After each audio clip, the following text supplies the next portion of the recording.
और व्याकरण में क्या पढ़ेंगे? शब्द विचार। शब्द विचार का डिफिनेशन हम लोग पढ़ेंगे। शब्द विचार को कितने भागों में बांटा गया है वो हम लोग देखेंगे। तो बच्चों देखिए, शब्द किसे कहते हैं?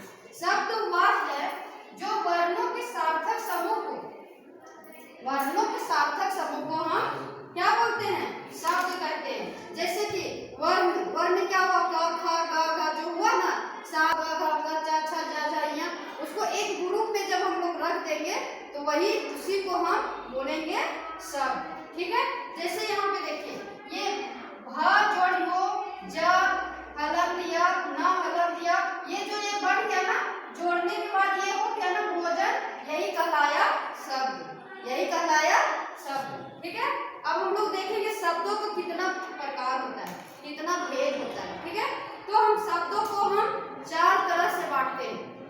शब्दों को हम चार तरह से बांटते हैं। पहला हुआ अर्थ के आधार पे, दूसरा हुआ शब्द के आधार पे, तीसरा हुआ रचना के आधार पे, और उसके बाद व्युत्पत्ति के आधार पे भी होता है। तो हम लोग क्या अभी लिखे हैं? केवल हम लोग अर्थ के दृष्टि से शब्द के दो भेद होते हैं। अभी बोले ना, अर्थ के दृष्टि से, शब्द के दृष्टि से, और रचना के दृष्टि से, और व्युत्पत्ति के दृष्टि से।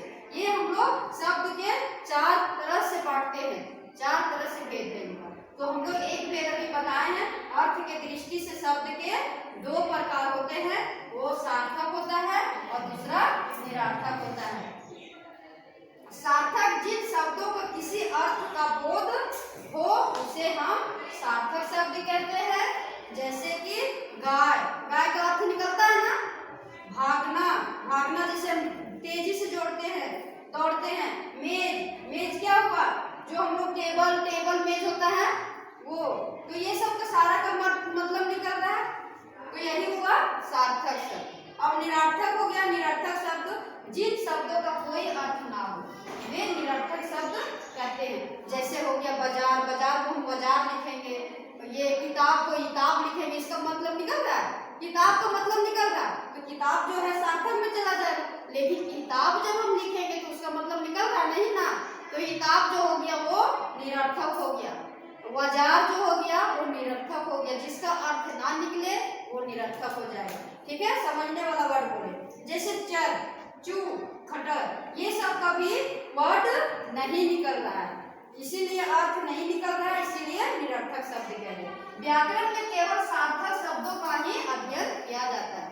व्याकरण में केवल सार्थक शब्दों को ही हम ये अध्ययन करेंगे। ठीक है बच्चों, तो इससे आगे हम लोग शब्द के आधार पे कितना शब्द का जो प्रकार होता है ना, शब्द के दृष्टि से हम लोग अगला क्लास में देखेंगे। आज की क्लास में अर्थ के दृष्टि से देख लिए, अब शब्द का देखेंगे, रचना का देखेंगे, और व्युत्पत्ति के आधार पे देखेंगे शब्द के कितना प्रकार है। ठीक है बच्चों, तो ओके बाय, थैंक यू।